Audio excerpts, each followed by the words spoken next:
नमस्कार दोस्तों, कैसे हैं आप लोग। उम्मीद करता हूं आप लोग बहुत अच्छे होंगे और आपकी तैयारी बहुत अच्छे से चल रही होगी। दोस्तों, जैसे कि समय हो चुका है हिंदी सेशन का और हम आपके सामने उपस्थित हैं हिंदी सेशन के साथ। और हमारा टॉपिक चल रहा था एडजेक्टिव, यानी जिसे कहते हैं विशेषण। और हम विशेषण में 2 क्लासें आपको प्रोवाइड कर चुके हैं। देखो, अगर आप थोड़ा आराम से पढ़ोगे चीज़ों को तो आप बहुत अच्छे से समझोगे। और एक बार अगर आपने चीज़ें समझ ली तो फिर आपको बार बार उन्हीं टॉपिकों को पढ़ने की आवश्यकता नहीं है। तो दोस्तों, हम बात कर रहे हैं विशेषण की। और विशेषण जो होते हैं वो कितने प्रकार के होते हैं? 4। सबसे पहले बात करते हैं विशेषण क्या होते हैं। सबसे पहले विशेषण क्या होता है, तो ऐसे शब्द जो किसी संज्ञा या सर्वनाम। अब इन्हें क्या कहते हैं? संज्ञा सर्वनाम को विशेष्य कहते हैं। विशेष्य यानी कि संज्ञा सर्वनाम यानी विशेष्य की विशेषता बताते हैं, उन्हें हम क्या कहते हैं? विशेषण कहते हैं। ठीक है बेटा, यानी कि विशेषण किसे कहते हैं? ऐसे शब्द जो किसी संज्ञा या सर्वनाम या विशेष्य की विशेषता बताते हैं, हम उन्हीं को क्या कहते हैं? विशेषण कहते हैं। बच्चा, विशेषण जो होते हैं वो 4 प्रकार के होते हैं। विशेषण जो होते हैं वो कितने भेद होते हैं? इसके 4 भेद होते हैं। और 4 वो कौन कौन से होते हैं? एक होता है हमारा सार्वनामिक विशेषण। आप अच्छे से इन चीज़ों को सीख गए होंगे कि सार्वनामिक विशेषण क्या होता है। सार्वनामिक विशेषण के बाद में आपने देखा होगा कि गुणवाचक विशेषण हमने पढ़ाया था आपको। गुणवाचक विशेषण हमने आपको पढ़ाया है। ठीक है, विशेषण। ठीक है भैया। उसके बाद में हमने तीसरा बताया था आपको संख्यावाचक विशेषण। और बच्चा, चौथा जो हम आज कराने वाले हैं वो कराने वाले हैं परिमाणवाचक विशेषण। ठीक है बेटा, ये 4 विशेषण होते हैं। ठीक है, अब विशेषण का जो रूपांतरण क्या होता है, विशेषण की अवस्था क्या होती है, वो हम सब क्लासों में आपको कन्वर्ट करा चुके हैं। सारी क्लासों में आपको बता चुके हैं। दोनों क्लासें अगर किसी बच्चे ने नहीं देखी हैं तो वो पहले उन 2 क्लासों को देखे जल्दी जल्दी करके, क्योंकि आधा घंटे की वो क्लासें हैं, परंतु आपको उसमें सीखने बहुत कुछ मिलेगा। ठीक है, आज का सेशन जो है वो हमारा बहुत इंपॉर्टेंट सेशन होने वाला है, क्योंकि आज हम बात करने वाले हैं परिमाणवाचक विशेषण की। ठीक है बेटा, विशेषणों की संख्या कितनी होती है, विशेषण कितने प्रकार के होते हैं, विधेय विशेषण क्या होता है और विशेष्य विशेषण क्या होता है, ऐसे वाक्य हम सब आपको करा चुके हैं। और हमारा पर्पज़ बस यही नहीं है कि विशेषण समझाना, हमारा पर्पज़ है आपको इसकी सही परख और सही समझदारी से आपको पहचान कराना। ठीक है, तो हम आप इसको कह सकते हैं जैसे कि ये बोर्ड वाइट है, तो ये बोर्ड कैसा है? वाइट है। तो वाइट इसकी विशेषता है। ये क्या है? इसकी विशेषता है वाइट। ठीक है, ये इसकी क्या है? विशेषता है वाइट बोर्ड होने की। ठीक है, इतनी बात थोड़ी सी जो है याद करेंगे। तो अब जो हम बात करने वाले हैं वो किस में बात करने वाले हैं? चौथा, और वो भी कौन सा है? परिमाणवाचक विशेषण। ठीक है, इस बात को समझिए, परिमाणवाचक विशेषण क्या होता है। ठीक है भाई, परिमाण का मतलब होता है जो किसी वस्तु के परिमाण मतलब क्वांट को बताए, क्वांटिटी को बताए। ठीक है, यानी कि ऐसे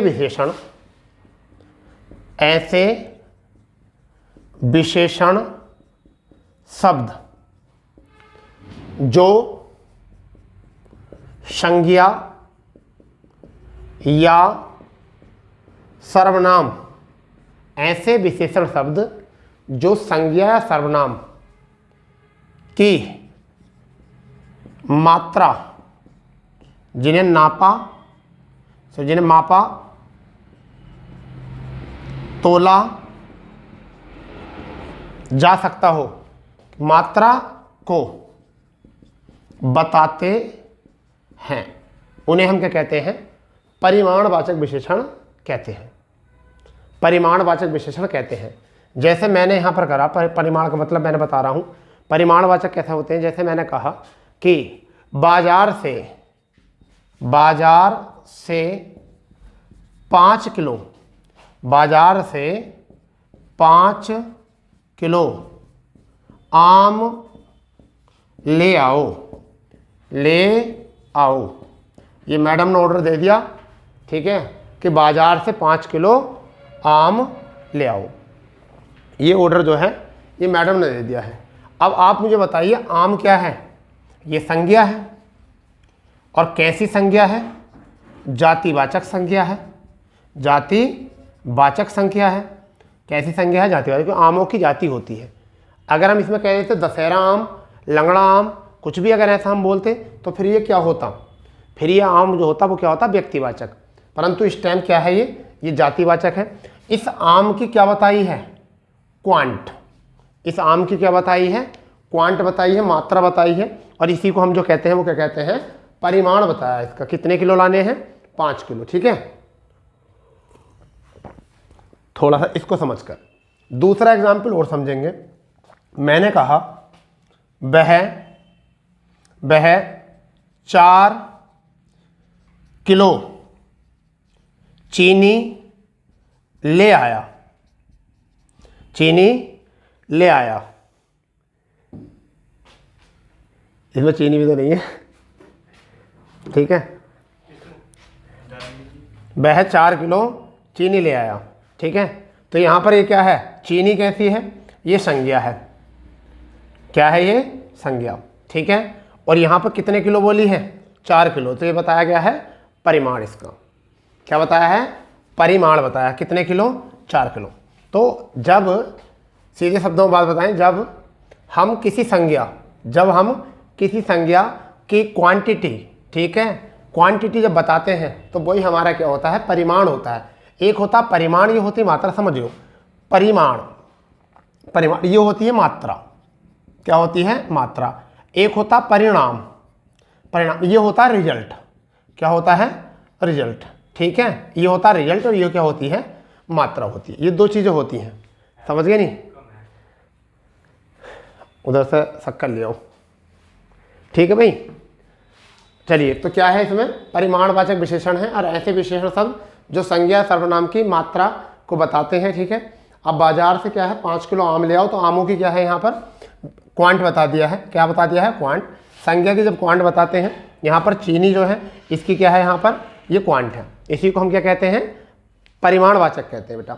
और ये कितने प्रकार के होते हैं ये भी बता देता हूँ। ये जो होते हैं ये 2 प्रकार के होते हैं। 2 प्रकार के होते हैं परिमाणवाचक। एक तो होते हैं, हम यहाँ लिख देते हैं, 2 प्रकार के होते हैं। एक होते हैं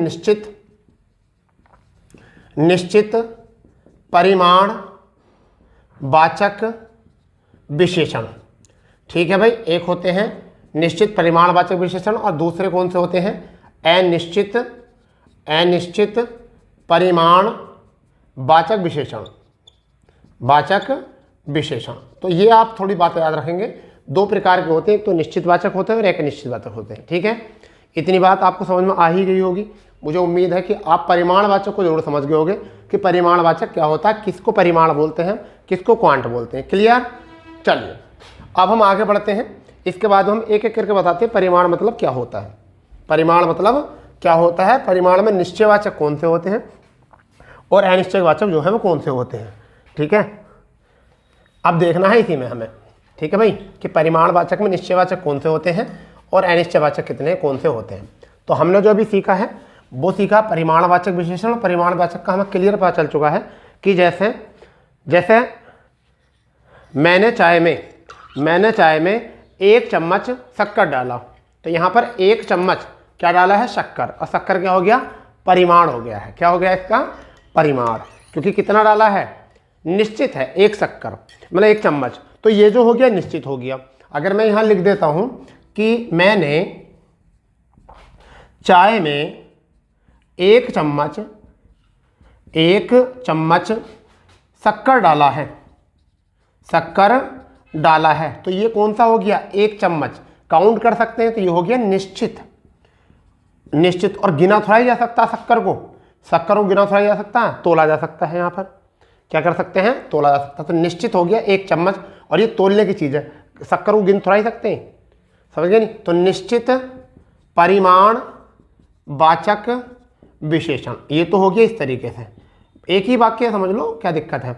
दूसरा मैंने लिखा मैंने चाय में कुछ शक्कर या थोड़ा शक्कर डाला।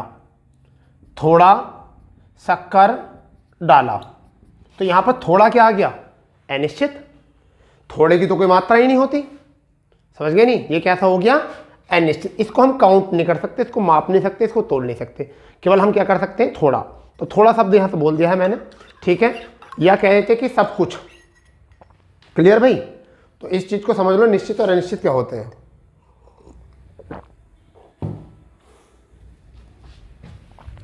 तो अब हम समझते हैं पहले, सबसे पहले निश्चितवाचक, निश्चित परिमाणवाचक क्या होते हैं।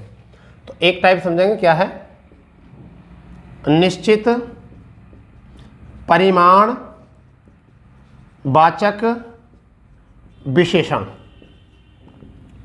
अब इसकी पहचान क्या होती है, जो विशेषण शब्द किसी परिमाण के निश्चित होने का बोध करें, यानी कि जो विशेषण शब्द किसी संज्ञा या सर्वनाम, संज्ञा या सर्वनाम के, संज्ञा या सर्वनाम के निश्चित होने का बोध करें, उसे हम क्या कहते हैं, निश्चित परिमाणवाचक कहते हैं, निश्चित परिमाणवाचक कहते हैं। करो इसे नोट।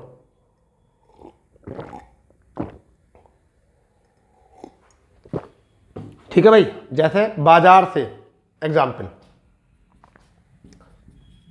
बाजार से 2 दर्जन केले ले आओ, 2 दर्जन केले ले आओ, ठीक है। तो यहां पर क्या आ गया, 2 दर्जन।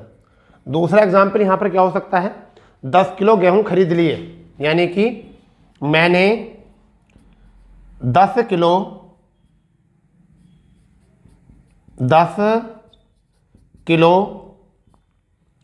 गेहूं खरीद लिए, गेहूं खरीद लिए, गेहूं खरीद लिए, ये आपका आ गया। तो यहां पर क्या आ चुका हमारा, 10 किलो। तीसरा एग्जाम्पल यहां पर क्या आ जाएगा, तीसरा एग्जाम्पल, अंकित ने 2 मीटर कपड़ा खरीदा, अंकित ने 2 मीटर कपड़ा खरीदा, ठीक है भाई। तो यहां पर आ गया 2, तो 2 मीटर, 10 किलो, 2 दर्जन। तो ये क्या हो चुके हैं हमारे, ये हमारे हो चुके हैं निश्चित, ठीक है। क्या हो चुके हैं, निश्चित, समझो इसको, ठीक है भाई, ये होते हैं निश्चित।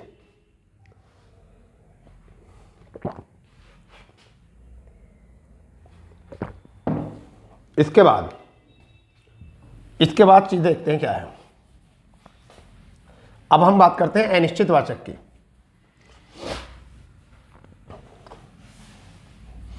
किसकी बात करते हैं, अनिश्चितवाचक।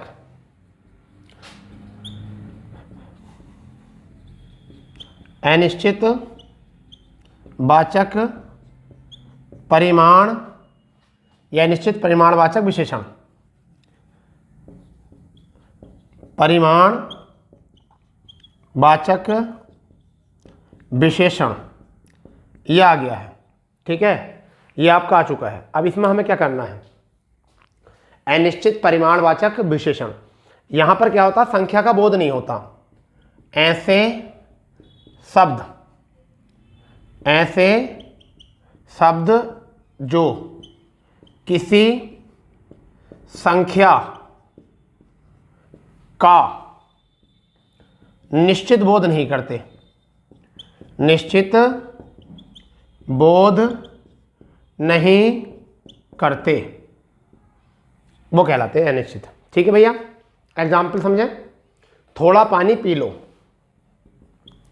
तो पानी का टाइम है नहीं, तो ऐसे लो, थोड़ा या थोड़ी कॉफ़ी, थोड़ी कॉफ़ी पी लो, थोड़ी कॉफ़ी पी लो, क्लियर।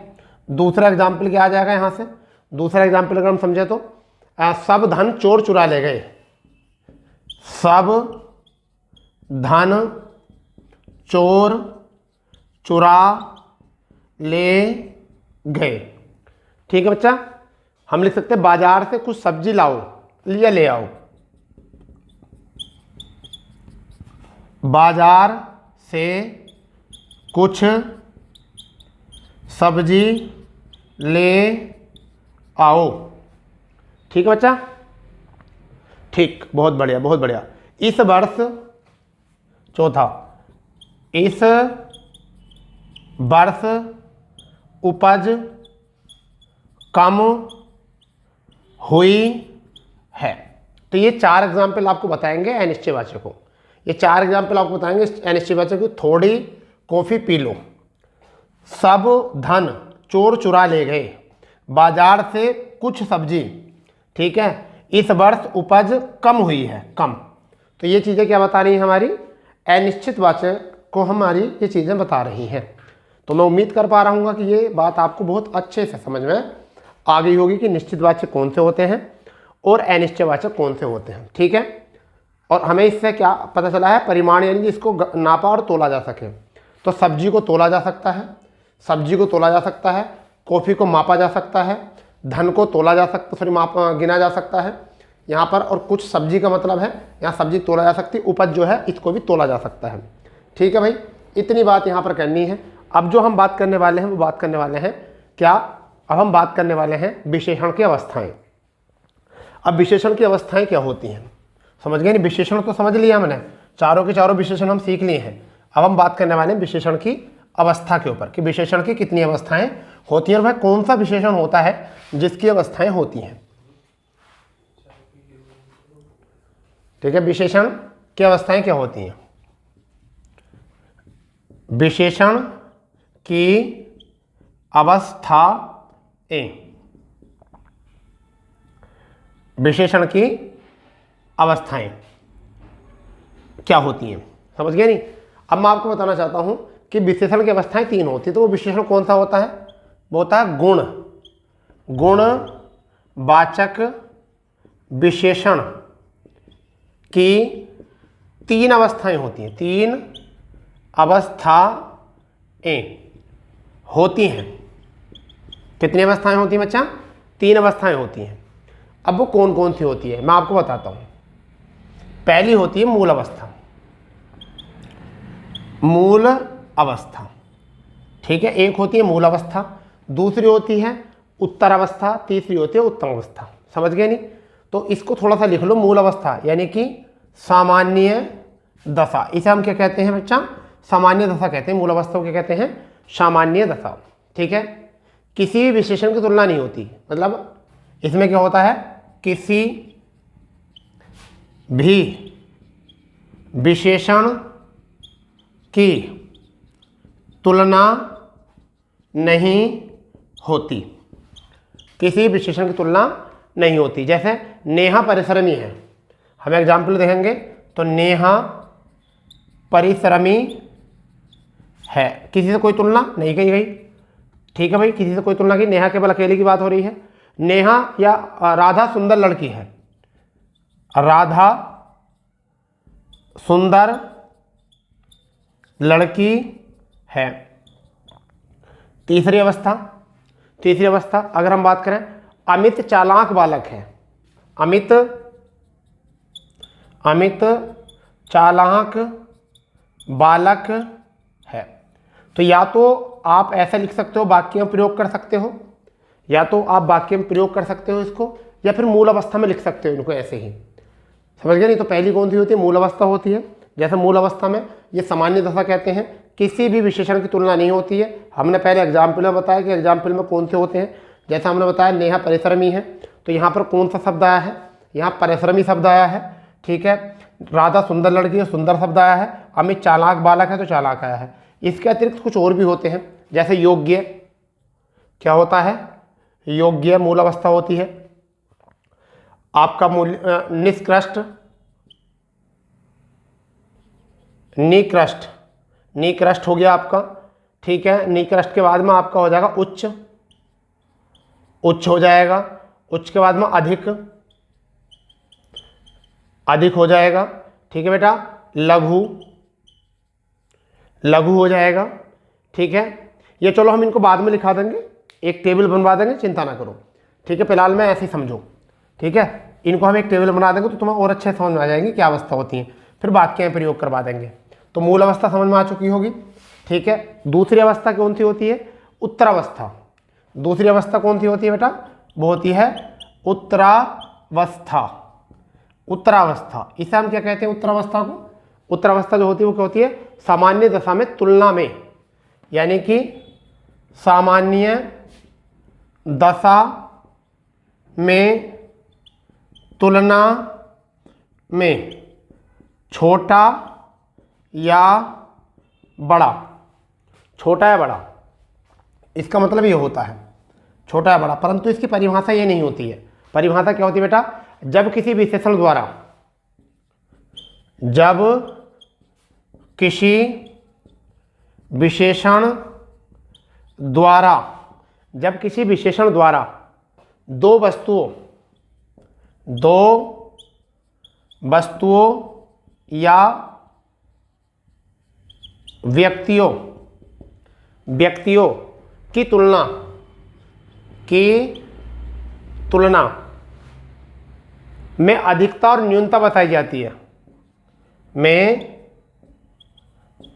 अधिकता व न्यूनता बताई जाती है, उसे हम क्या कहते हैं? उत्तरावस्था कहते हैं, ठीक है। उत्तरावस्था कहते हैं। राजेश अमित की अपेक्षा अच्छा खिलाड़ी है, क्या कह सकते हैं?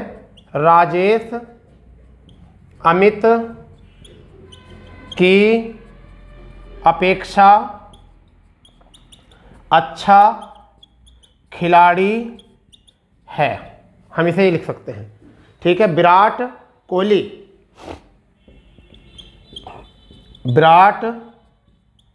कोहली सचिन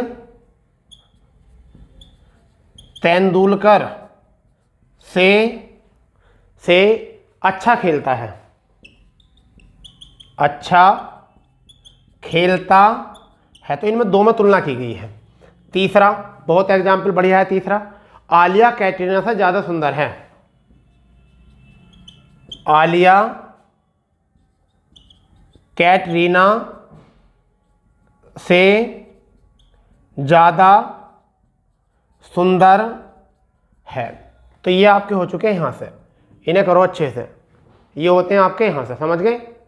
मतलब उत्तरावस्था में सामान्य दशा में तुलना में छोटा बड़ा होता है जब किसी विशेषण द्वारा दो वस्तुओं या व्यक्तियों की तुलना में अधिकता में न्यूनता बताई जाती है। तो दो व्यक्तियों में, किस किस में?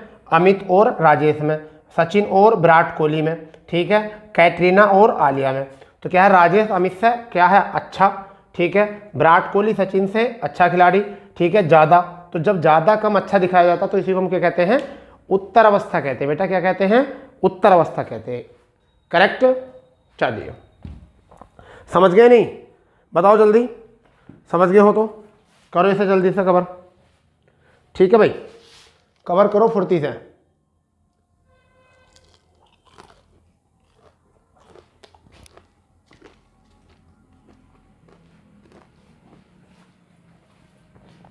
ठीक है भाई, करो नोट इसे।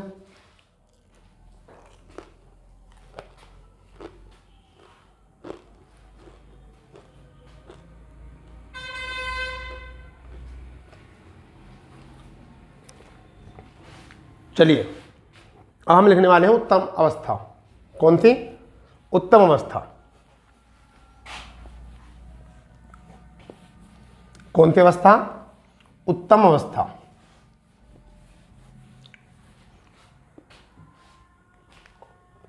तीसरी,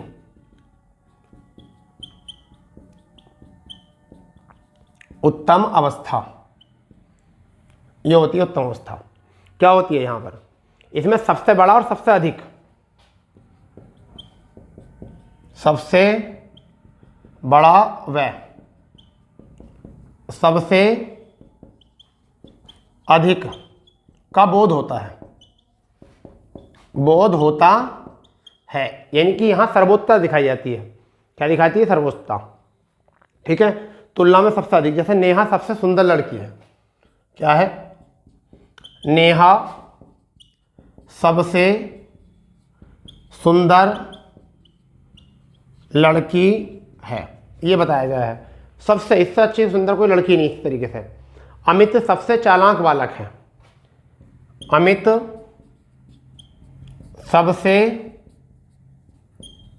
सबसे चालाक बालक है। ठीक है भाई। तीसरा, गौतम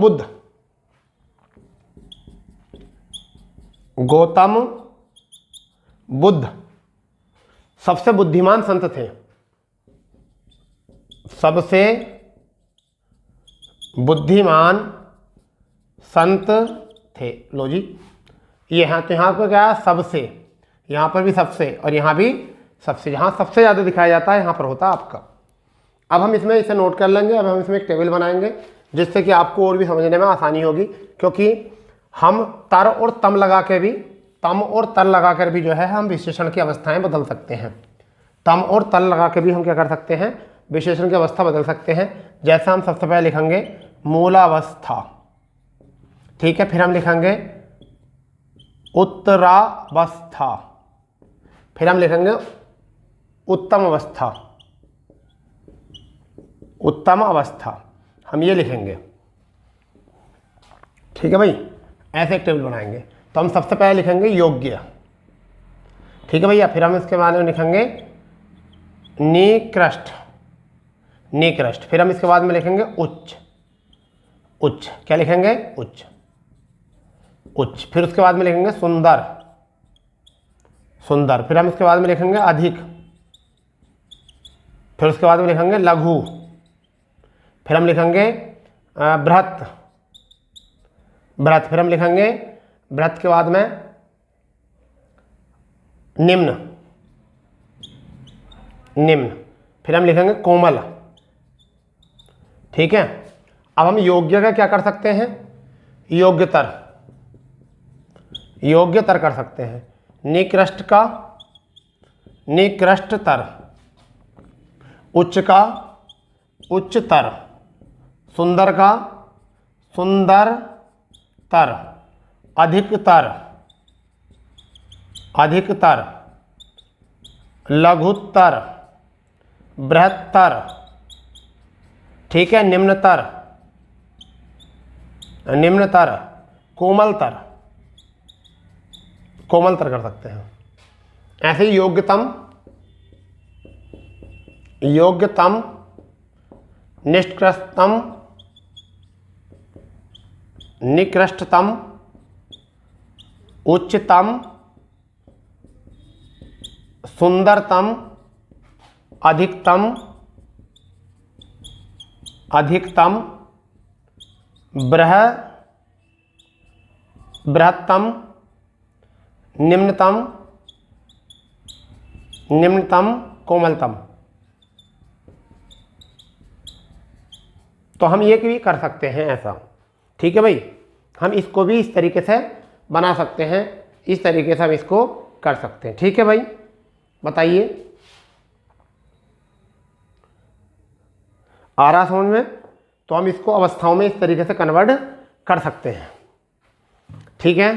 चलो करो जल्दी से नोट इसको, बहुत फुर्ती से नोट कर लो भाई, बहुत फुर्ती से नोट, ठीक है। ऐसा कर लो जैसे कि हमने मान के चलो लिखा ही नहीं, ठीक है।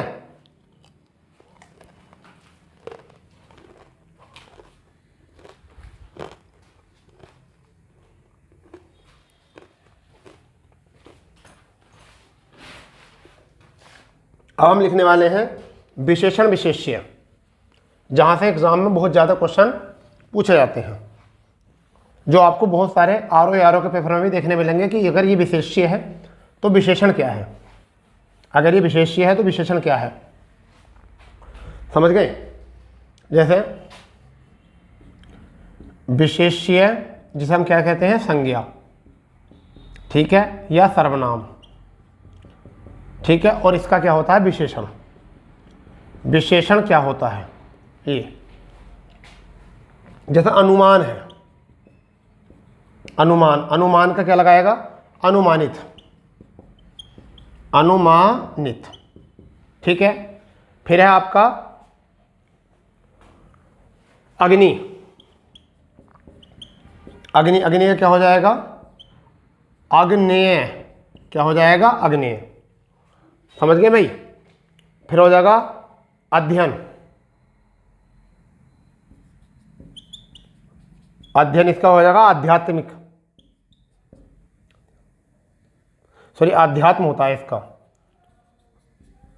आध्यात्म, आध्यात्म, आध्यात्म क्या होता है? आध्यात्मिक, क्या होता है? आध्यात्मिक। एक होता है अनुवाद, अनुवाद का क्या होता है? अनुदित, अनुदित। एक होता है अधिकार, अधिकार, इसका क्या होता है? आधिकारिक। फिर एक होता है आरंभ, आरंभ, आरंभ का विशेषण क्या होता है? आरंभिक, क्या होता है भैया? आरंभिक। आत्मा, आत्मा का क्या होता है? आत्मीय, आत्मीय। फिर एक होता है आपका एकता, एकता का क्या होता है? एक। फिर होता है ओज, ओज, ओज का क्या होता है? ओजस्वी, ओजस्वी। अंतर, अंतर क्या क्या होता है? आंतरिक, क्या होता है बच्चा? आंतरिक। कल्पना, क्या होता है? काल्पनिक, क्या होता है? काल्पनिक। एक होता है काया, काया, काया का क्या होता है? कायिक, कायिक। एक होता है कथन, कथन, और कथना क्या होता है? कथित, क्या होता है? कथित। ठीक है, हाँ या ना? समझ पा रहे होगे इनको? ये विशेषण विशेष्य हैं, किसका क्या विशेषण होता है, किसका क्या विशेषण होता है, समझ लो इसको अच्छे से, किसका क्या विशेषण होता है। ठीक है, इच्छा का क्या होता है? इच्छित, इच्छा का क्या होता है भैया? इच्छा का क्या होता है? इच्छित। ठीक है, ईर्ष्या का क्या होता है? ईर्ष्यालु, ईर्ष्या का क्या होता है? ईर्ष्यालु। ठीक है, एक होता है आपका इसका उपेक्षा, उपेक्षा, उपेक्षा क्या होता है? उपेक्षित, क्या होता है? उपेक्षित। घृणा, घृणा क्या होता है? घृणित। ठीक है, घास, घास का क्या हो जाएगा? घसियारा, घसियारा। एक होता है आपका जट, जट का होता है जटिल, जटिल। एक होता है तालु, तालु, और तालु का क्या होगा? तालव्य, तालव्य। एक होता है धर्म, धर्म का क्या हो जाएगा? धार्मिक। ठीक है, एक होगा परीक्षा, परीक्षा का क्या होता है? परीक्षिक, परीक्षित। ठीक है, एक होता है पक्ष, पक्ष, पक्ष का क्या होता है? पाशिक या पाशिक, क्या होता है? पाशिक। तो ये होते हैं कुछ ऐसे इंपॉर्टेंट, ऐसे ही आपको बनाने पड़ेंगे, ऐसे ही आपको ढूंढने पड़ेंगे इसमें। ठीक है दोस्तों, तो एक बार देख लेंगे विशेष्य का विशेषण कैसा बनाते हैं। अनुमान का होगा अनुमानित, अग्नि का होगा अग्नि, बहुत ज़्यादा मोस्ट है। आध्यात्म का होगा आध्यात्मिक, अनुवाद का क्या होगा? अनुवादित, अधिकार का होगा आधिकारिक, आरंभ का होगा आरंभिक, आत्मा का होगा आत्मीय। ठीक है, एकता का होगा एक, ओज का होगा ओजस्वी, अंतर का होगा आंतरिक, कल्पना का होगा काल्पनिक, काया का होगा कायिक, कथन का होगा कथित, इच्छा का होगा इच्छित, ईर्ष्या का होगा ईर्ष्यालु, उपेक्षा का उपेक्षित, घृणा का घृणित, घास का घसियारा, जट का जटिल, तालु का तालव्य, धर्म का धार्मिक, परीक्षा का पार्शिक और पक्ष का पाशिक। ठीक है दोस्तों, तो ये होते हैं विशेषण जिनको हमने सीखा है, और ये सभी प्रकार से 3 क्लास हमारी विशेषण की हो जाती हैं, और तीनों ही क्लासें बहुत इंपॉर्टेंट क्लासें थी। ठीक है दोस्तों, तो मैं उम्मीद कर रहा हूँ कि आपको ये सेशन बहुत अच्छे से समझ में आया होगा और आपने बहुत इन्जॉय भी किया होगा। तो हम कल इसी समय पर इससे आगे अपनी क्लास को लेकर चलेंगे, और कल जो हमारा होने वाला वो क्रिया हम आपको पढ़ाएंगे। ठीक है दोस्तों, बहुत इंपॉर्टेंट टॉपिक है क्रिया, आपको बिल्कुल मिस नहीं करना, और हम 7 बजे आपके सामने उपस्थित हो जाएंगे। ठीक है दोस्तों, अगर सेशन में मजा आया तो अपने दोस्तों में शेयर करेंगे, और जो चैनल पर नए वो चैनल को सब्सक्राइब करेंगे। तो मिलते हैं अपने इसी प्लेटफॉर्म पर इसी समय, जब तक के लिए जय हिंद, जय भारत, वंदे मातरम।